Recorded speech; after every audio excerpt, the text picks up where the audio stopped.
अस्सलाम वालेकुम फ्रेंड्स, मैं आपको वेलकम करता हूँ Vu expert teaching YouTube channel पर। आज से हम शॉर्ट लेक्चर सीरीज़ स्टार्ट कर रहे हैं मनी एंड बैंकिंग MGT 411 की। लेक्चर नंबर 1 को स्टार्ट करते हैं। लेक्चर नंबर 1 का मेन टाइटल है text and reference material and 5 parts of the financial system. आज के लेक्चर में जो टॉपिक हम कवर करने वाले हैं उसमें नंबर 1 पे हम कवर करेंगे the primary text book for course, second पे कवर करेंगे रेफरेंस बुक्स, थर्ड पे हम कवर करेंगे कोर्स कंटेंट, फोर्थ नंबर पे हम कवर करेंगे 5 parts of the financial system और उसके बाद हम इस लेक्चर की समरी को देखेंगे। तो आइए बिना किसी वेट के अपने लेक्चर को स्टार्ट करते हैं।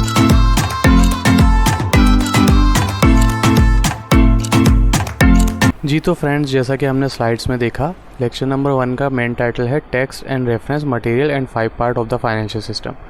तो इसके हमने मेन टॉपिक्स भी देखे थे कि जो टॉपिक हम इस लेक्चर में डिस्कस करने वाले हैं। तो आइए 1 बाय 1 उनको डिटेल में देखते हैं।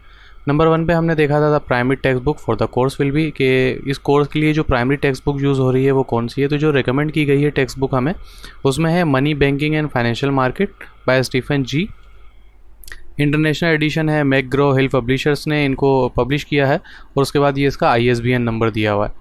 और उसके बाद अगर रेफरेंस बुक्स की बात करें तो इसमें द इकोनॉमिस्ट ऑफ मनी है, बुक्स के नेम दिए हुए हैं और आगे उनके पब्लिशर्स जो उनके राइटर हैं उनके नेम वगैरह यहाँ पर दिए हुए हैं। तो आप इन बुक से भी स्टडी कर सकते हैं, प्लस आप हैंडआउट्स पे भी स्टडी कर सकते हैं। मैं आपको रिकमेंड करूँगा कि आप अगर शॉर्ट लेक्चर्स देख रहे हैं तो वेल एंड गुड है, और उसके बाद आप इसको रीड कर लें तो बहुत आपकी अच्छी प्रिपरेशन हो सकती है।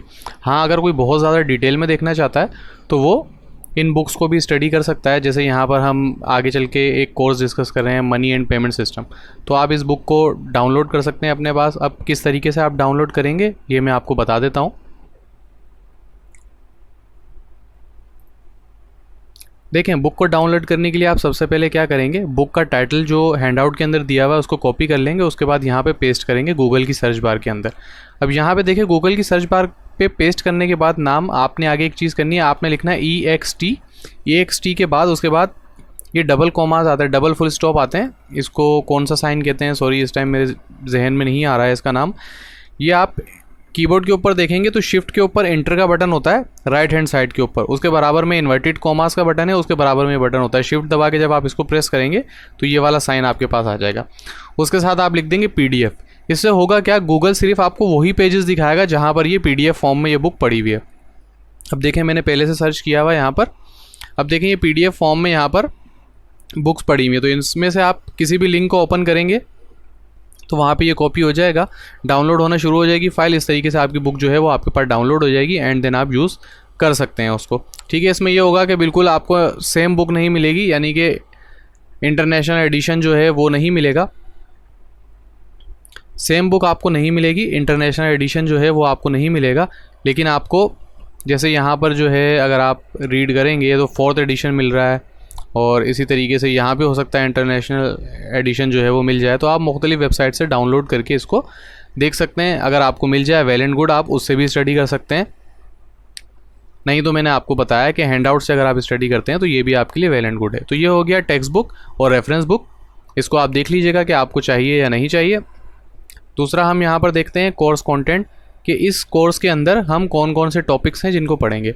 तो फर्स्ट पे आएगा money and financial system, money and the payment system, के आप पैसा किस तरीके से यूज़ करते हैं। उसके बाद पेमेंट सिस्टम कौन कौन से होते हैं, पैसे की थोड़ी सी हिस्ट्री आपको बताई जाएगी मनी की। उसके बाद पेमेंट सिस्टम जो है इस बारे में बात होगी। उसके बाद फाइनेंशियल इंस्ट्रूमेंट है, फाइनेंशियल मार्केट है, फाइनेंशियल इंस्टीट्यूशन, इसके बारे में बात होगी। आगे ये डिटेल में आएगा, लेकिन मैं आपको एक ओवरव्यू दे देता हूँ ताकि आपकी एक अंडरस्टैंडिंग, एक बेस डेवलप हो जाए इस कोर्स से related. Financial instrument are asset that can be traded such as stock, bond, options, future and currencies which represent a claim to future cash flow to the right to buy and sell underlying asset. They are used by individual, institution or manage risk, raise capital and speculate on price movement. Financial instrument कौन से होते हैं? अब आप financial instrument अभी तक तो आप सुनते हैं ना कि पैसा होता है, आपने स्टॉक्स के बारे में भी सुना होगा, बॉन्ड्स के बारे में भी सुना होगा और करेंसीज़ के बारे में भी सुना होगा। तो फाइनेंशियल इंस्ट्रूमेंट के अंदर करेंसीज़ भी आ जाती हैं, स्टॉक्स भी आ जाते हैं, बॉन्ड्स भी आ जाते हैं और दूसरी चीज़ें भी आती हैं। अब इसको फ्यूचर कैश फ्लो को क्लेम करने के लिए यूज़ करते हैं लोग। जैसे कुछ जो कंपनीज़ होती हैं, लिमिटेड कंपनीज़ होती हैं, वो स्टॉक मार्केट के अंदर अपने बॉन्ड्स वगैरह इशू करती हैं, तो फिर वो आप ले लेते हैं फ्यूचर में। जब वो अच्छा बिजनेस करती है तो उसके स्टॉक आप शेयर सेल कर देते हैं और इस तरीके से आप प्रॉफिट कमा रहे होते हैं। तो ये सारी चीज़ें जो हैं वो फाइनेंशियल इंस्ट्रूमेंट के अंदर आती है। फाइनेंशियल मार्केट की बात करें, financial market are platform where buyer and seller trade financial instrument such as stock, bond, currency and commodities.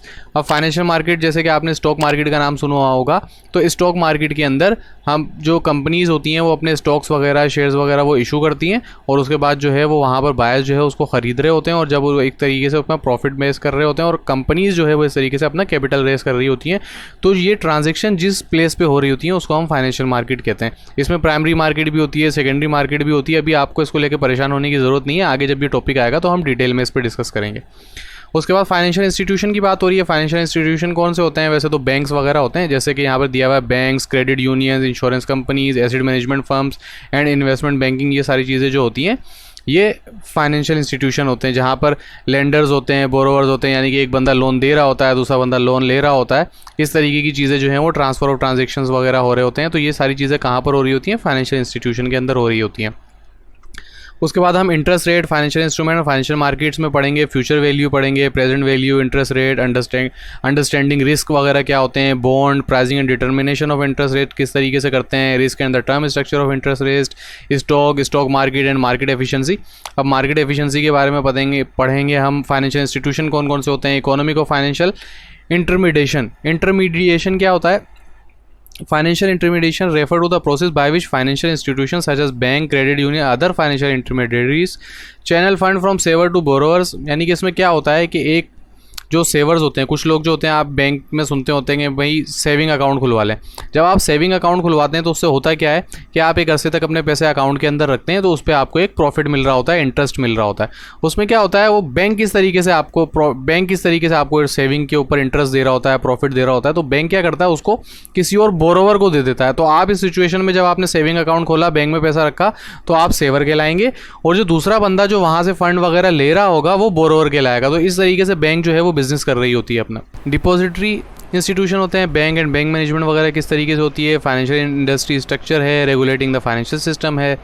उसके बाद central bank, monetary policy, financial stability, structure of central bank पढ़ेंगे, बैलेंस शीट क्या होती है, money supply process किस तरीके से होता है, मॉनेटरी पॉलिसी क्या होती है, एक्सचेंज रेट पॉलिसी क्या होती है, मॉडर्न मॉनेटरी इकोनॉमिक्स के बारे में हम पढ़ेंगे, money growth and money demand, aggregate demand, business cycle, output inflation in short run क्या होता है, लॉन्ग रन क्या होता है। ये सारे टॉपिक्स अगर आप BS बिजनेस एडमिनिस्ट्रेशन कर रहे हैं तो ये 6ठे या 7वें सेमेस्टर में आके ये कोर्स जो है वो इंट्रोड्यूस होता है। इससे पहले आप इसकी बेस जो है वो पढ़ के आ चुके होते हैं, आपकी बेस एक अच्छी खासी बन जाती है। अगर आपने पीछे ये कोर्सेज पढ़े हैं और उनमें अच्छा स्कोर किया है और समझ के पढ़े हैं तो ये कोर्स आपके लिए बहुत ज़्यादा ईजी हो जाएगा। इससे आप एक अच्छे मार्क्स ला सकते हैं और अपनी CGPA को इम्प्रूव कर सकते हैं। Money and banking system in Islam के अंदर, इस्लाम में मनी एंड बैंकिंग सिस्टम किस तरीके से काम करता है। जैसे आपको पता है इस्लाम जो है वो सूद को हराम करा देता है, और अल्हम्दुलिल्लाह अब दुनिया में बहुत सी कंट्रीज़ ऐसी हैं जो इस्लामिक सिस्टम की तरफ आ रही हैं। उनको पता चल रहा है कि सूद की तबाहकारी है, ये इकोनॉमी को इम्प्रूव क्या करता है बल्कि और नुकसान पहुँचाता है। Monetary and financial policy structure और फैन interest free economy, Islamic banking in the contemporary world. यानी कि मॉनेटरी पॉलिसी जो है वो एज़ पर इस्लाम क्या होती है, फाइनेंशियल पॉलिसी क्या होती है, इंटरेस्ट फ्री इकोनॉमी किस तरीके से काम करती है, इस्लामिक बैंकिंग क्या होती है। कॉन्टेम्प्रेरी वर्ल्ड से मुराद क्या है कि आज जैसे दुनिया है वो बहुत ज़्यादा तरक्की कर गई है, आर्टिफिशियल इंटेलिजेंस आ गया है, इमर्जिंग टेक्नोलॉजीज़ आ रही हैं, क्रिप्टो करेंसी आ रही है, दूसरी चीज़ें आ रही हैं, पॉलिटिकल इंस्टेबिलिटी है, क्लाइमेट चेंज है, वो ग्लोबलाइजेशन हो रही है, टेक्नोलॉजिकल एडवांसमेंट बहुत ज़्यादा आ रही है। तो इस सिचुएशन के अंदर इस्लाम किस तरीके से जो है वो आज भी अल्हम्दुलिल्लाह हमारे दीन ने ऐसा हमें तरीका दिया है कि आज इस मॉडर्न कॉन्टेम्पोरेरी वर्ल्ड के अंदर भी ये सारी लॉजिक्स और ये सारे टॉपिक्स जो हैं वो ईजिली अप्लाई हो सकते हैं। उसके बाद 5 part of the financial system, ये इस कोर्स की जो है वो बैकबोन है या कोर है, आपको इस टॉपिक्स को कह सकते हैं। अगर आप इन टॉपिक्स पे ग्रिप कर ली तो आप बहुत अच्छा स्कोर कर पाएंगे इस कोर्स के अंदर। नंबर 1 पे है मनी, उसके बाद फाइनेंशियल इंस्ट्रूमेंट है, फाइनेंशियल मार्केट है, फाइनेंशियल इंस्टीट्यूशन है, सेंट्रल बैंक है। तो आइए 1 बाय 1 इनको थोड़ा सा डिटेल में देखते हैं। मनी टू पे फॉर परचेजेज, आप कोई चीज़ खरीदते हैं तो जाहिर सी बात है आप पैसे देते हैं। अब आप पैसे देते हैं, माजी के अंदर या तारीख के अंदर बार्टर सिस्टम होता था और चीज़ें कुछ एक्सचेंज कर दी जाती थी, उस टाइम पे पैसे नहीं होते थे, ऐसा कॉन्सेप्ट नहीं था। स्टोर वेल्थ, आप पैसे जमा करते हैं। Evolve from gold and silver coin to paper money to today's electronic fund transfer. Money की हिस्ट्री जो है वो थोड़ी सी मैंने आपके लिए कंपाइल की है कि money has been use for thousand of years, यानी कि पैसा जो है वो हज़ारों साल पहले से इस्तेमाल हो रहा है। Evolving from barter system to standardize form of currency, ये स्टार्ट हुआ था बार्टर सिस्टम से। बार्टर सिस्टम में क्या होता था कि आपने कोई चीज़ लेनी है तो आप उसके एक्सचेंज में कोई चीज़ दे देते थे, लोग आपस में चीज़ें एक्सचेंज करते थे। उसके बाद जो है वो करेंसी आ गई। Ancient civilization use item such as shells use करते थे, salt and livestock as a form of money, यानी कि वो शेल्स वगैरह यूज़ कर रहे होते थे, साल्ट यूज़ कर रहे होते थे, लाइव स्टॉक जो उनके पास होता था उसको यूज़ करते थे इन टर्म्स ऑफ पैसे के तौर पे। The first coin were developed in Lycia around 600 BCE। जो पहला सिक्का जो है वो बनाया गया था वो लीसिया के अंदर बनाया गया, लीडिया इस कंट्री का नाम है, यहाँ पे बनाया गया था और 600 BCE में बनाया गया था। उसके बाद जो है चाइना ने पेपर मनी इंट्रोड्यूस की टेंग डायनेस्टी के अंदर। यूरोप के अंदर कॉइन जो है वो प्रीडोमिनेंट फॉर्म ऑफ मनी रहे। 17वीं सेंचुरी तक यूरोप के अंदर जो है वो कॉइन्स चलते रहे। 20वीं सेंचुरी के अंदर जो है वो इलेक्ट्रॉनिक मनी इमर्ज हो गई, यानी कि इलेक्ट्रॉनिकली ट्रांसफ़र होना शुरू हो गई मनी। उसके बाद जो है वो हम फंड ट्रांसफ़र जो है वो फिजिकल करेंसी के बगैर ही हम जो है इलेक्ट्रॉनिकली ट्रांसफ़र कर देते हैं, जिसकी ईजी पैसा एक मिसाल है। आप जो अपनी फ़ीस भर देते हैं वो इलेक्ट्रॉनिकली भर देते हैं। Today money exist in form, आज जो है वो पैसा बहुत सी फॉर्म्स में है, जैसे कि कैश की फॉर्म में है, चेक्स की फॉर्म में है, डेबिट एंड क्रेडिट कार्ड्स की फॉर्म में है, और उसके बाद जो बहुत जदीद जो है वो क्रिप्टो करेंसी भी आ गई है। तो आई थिंक सो कि आपको ये मनी की जो हिस्ट्री है वो बहुत इजीली समझ में आ गई होगी, और ये बहुत इंपॉर्टेंट क्वेश्चन है, आ जाता है इस कोर्स के अंदर ऑब्जेक्टिव के अंदर कि मनी की हिस्ट्री आप बताएं। उसके बाद आज जो है वो ट्रेडिशनल पेचेक सिस्टम आ गया, ATM विड्रॉल आ गई हैं, और मेल ट्रांजैक्शन और ई बैंकिंग आ गई है। फाइनेंशियल इंस्ट्रूमेंट कौन से होते हैं हम ऊपर डिटेल में देख चुके हैं। यहाँ पर होता है कि भाई एक वेल्थ जो है वो ट्रांसफ़र हो जाती है सेविंग अकाउंट से बोरोवर की तरफ, जो है वो रिस्क जो है वो ट्रांसफ़र हो जाता है उस बंदे को जो रिस्क लेना चाहता है। Information collection was not easy, पहले इन्फॉर्मेशन कलेक्ट करना इतना ईजी नहीं था, अब इन्फॉर्मेशन कलेक्ट करना बहुत ईजी है। पहले मुंशी हुआ करते थे, मोटे मोटे रजिस्टर बनाते थे, उस पर सारी चीज़ें लिखते थे, सब कुछ करते थे। अब मुंशी रिप्लेस हो गए बैंकिंग सिस्टम से, बैंकिंग रिप्लेस होने जा रही है। पहले हर काम के लिए ब्रांच में जाना पड़ता था, अब क्या हो गया कि इंटरनेट बैंकिंग आ गई है, बैंकिंग ऐप्स आ गई हैं। अब उसके भी ये जिद्दत आने वाली है आने वाले दौर के अंदर के ब्लॉकचेन आ जाएगी, आपको किसी बैंक की रिक्वायरमेंट नहीं होगी, आप ब्लॉकचेन के थ्रू सारे ट्रांसफर कर सकेंगे सारी चीज़ें। तो मजीद जिद्दत आती ही जा रही है इस सिस्टम के अंदर। फाइनेंशियल मार्केट्स हम ऊपर देख चुके हैं कौन कौन सी फाइनेंशियल मार्केट्स होती हैं। To buy and sell financial instrument, financial instrument कौन से होते हैं ऊपर हम देख चुके हैं। Evolve from coffee house to trading place, stock exchange to electronic network, transaction are much more cheaper now. आज ट्रांजेक्शन जो है वो बहुत ज़्यादा सस्ती हो गई और ईजी हो गई। Financial institution provide access to financial market, जो फाइनेंशियल इंस्टीट्यूशन है उन्होंने आपको एक्सेस दे दी है फाइनेंशियल मार्केट्स तक। किस तरीके से, अब अगर आप स्टॉक में इन्वेस्ट करना चाहते हैं तो बहुत सारे जो है वो ब्रोकर बैठे हुए हैं, आप ब्रोकर से कॉन्टैक्ट करते हैं, उनके ऊपर जो है वो उनकी फर्म में अपना अकाउंट ओपन करते हैं, एंड देन आप इजीली जो है वो शेयर्स वगैरह खरीदना शुरू कर देते हैं। तो आपको बहुत ज़्यादा सहूलत दे दी है, एक्सेस दे दिया है स्टॉक मार्केट तक का इन फाइनेंशियल इंस्टीट्यूशन ने। बैंक जो है वो एक फाइनेंशियल सुपर मार्केट बन गया है। सिर्फ ऐसा नहीं है कि बैंक में पैसे की लेन देन हो रही है, वो आपको इंश्योरेंस प्रोवाइड करते हैं, कार लोन प्रोवाइड करते हैं, होम लोन प्रोवाइड करते हैं, बहुत सारी चीज़ें। एक आप अज्यूम कर सकते हैं कि आज का बैंक जो है वो एक सुपर मार्केट बन गया। Central bank monitor financial institution, central bank जो है वो फाइनेंशियल इंस्टीट्यूशन को जो है वो मॉनिटर कर रहा होता है, इकोनॉमी को स्टेबलाइज कर रहा होता है। इकोनॉमी को किस तरीके से स्टेबलाइज करता है? The central bank stabilize the economy by implementing monetary policy, जो है वो उसको इंप्लीमेंट करता है। Tool such as adjusting interest rate को जो है वो एडजस्ट कर रहा होता है। आप आए दिन खबर सुन रहे होते हैं कि स्टेट बैंक ऑफ पाकिस्तान ने इंटरेस्ट बढ़ा दिया, इंटरेस्ट कम कर दिया है। गवर्नमेंट सिक्योरिटीज़ की बाई सेलिंग हो रही होती है। सेटिंग रिजर्व, आप सुन रहे होते हैं कि भाई रिजर्व बताया जा रहा था कि स्टेट बैंक के रिजर्व बहुत ज़्यादा कम हो गए हैं, पाकिस्तान डिफ़ॉल्ट कर सकता है, ये सारी चीज़। तो ये सब चीज़ें कंट्रोल कर रहा होता है स्टेट बैंक। वो अपने आप को जो है वो डिक्लेयर करेगा कि भाई हम डिफ़ॉल्ट हो गए या नहीं हो गए, कितने हमारे पास रिजर्व पड़े हुए हैं, क्या चीज़ें हैं क्या नहीं है, ये सारी चीज़ें जो हैं वो सेंट्रल बैंक इनको देख रहा होता है। Control the availability of money and credit in such a way to ensure low inflation, high growth rate and the stability of the financial system. अब स्टेट बैंक जो है, जो सेंट्रल बैंक होता है, वो कंट्रोल कर रहा होता है कि कितना पैसा छापना है और कितना नहीं छापना। बहुत सी कंट्रीज़ की आप मिसाल देखते हैं, जैसे आप यूट्यूब पर सर्च कर सकते हैं कि जिम्बाब्वे ने जब ज़्यादा पैसे छापे तो क्या हुआ। वहाँ पे क्या हो गया कि आपको एक छोटी सी चीज़ लेने के लिए लोग इवन जो है वो बहुत ट्रॉलियाँ भर भर के लेके जा रहे थे पैसों की। फिर उन्होंने क्या किया कि उन्होंने अपनी करेंसी को ही रिप्लेस कर दिया डॉलर से, फिर वो हल्के हल्के हल्के हल्के स्टेबलाइज हो रहे हैं और आज तक वो सर्वाइव करने की कोशिश कर रहे हैं। तो इस तरीके से होता है कि सेंट्रल बैंक कंट्रोल करता है कि कितने पैसे छापने, कितने नहीं छापने, कितने मार्केट में पुश करने। इसके थ्रू वो इन्फ्लेशन को कंट्रोल कर रहा होता है और हाई ग्रोथ रेट प्रोवाइड कर रहा होता है। अब हम इस लेक्चर की समरी देख लेते हैं, हमने किस बारे में पढ़ा। Money, financial instrument, financial market, financial instrument और सेंट्रल बैंक, इनके बारे में एक हमने छोटा सा ओवरव्यू लिया है, शॉर्ट सा। ये एक शॉर्ट सा लेक्चर था जिसमें आपको बताया गया है कि इस कोर्स में क्या क्या चीज़ें इंक्लूड हो सकती हैं।